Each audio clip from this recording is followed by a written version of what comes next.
So, pag naiintindihan mo na yung nasa cycle, anong part na tayo ng cycle mo yun? Diba? So, you just have to wait eh. Ito, hindi ito sakayan. Ito pong market natin ngayon ha. Okay. Listen. Ito pong klase ng market. Ito po yung market. There is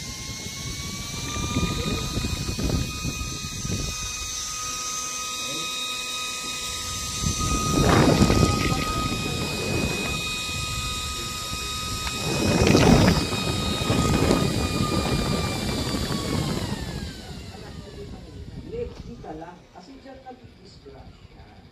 Okay? Sasabay ka sa momentum. Hindi ka naman pala mag-momentum play. Break out. Believe ka. Hindi ka naman pala mag-TP. Right? Worst, you don't know kung anong klaseng trader ka.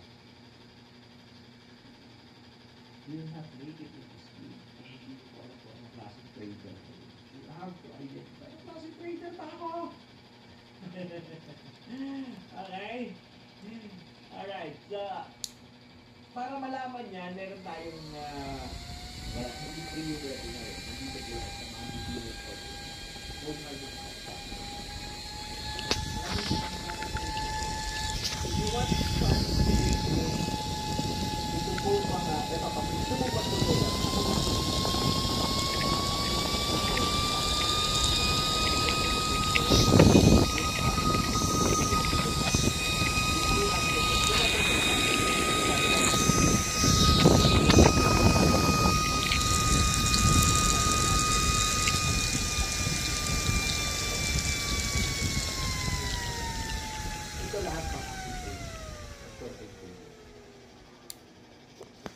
go here, watch the frequencies. Alright, so that's Bitcoin ha. Natin lang natin ito. Kita niyo ba? BTC dominance ha? BTC dominance.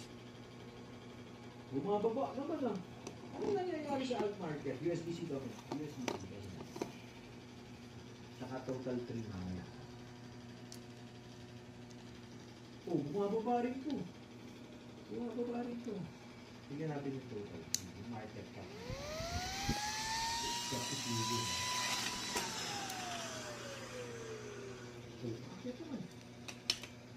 Bumabasag naman. Breakout pa lang ito. Hindi pa kasi nag-breakout eh.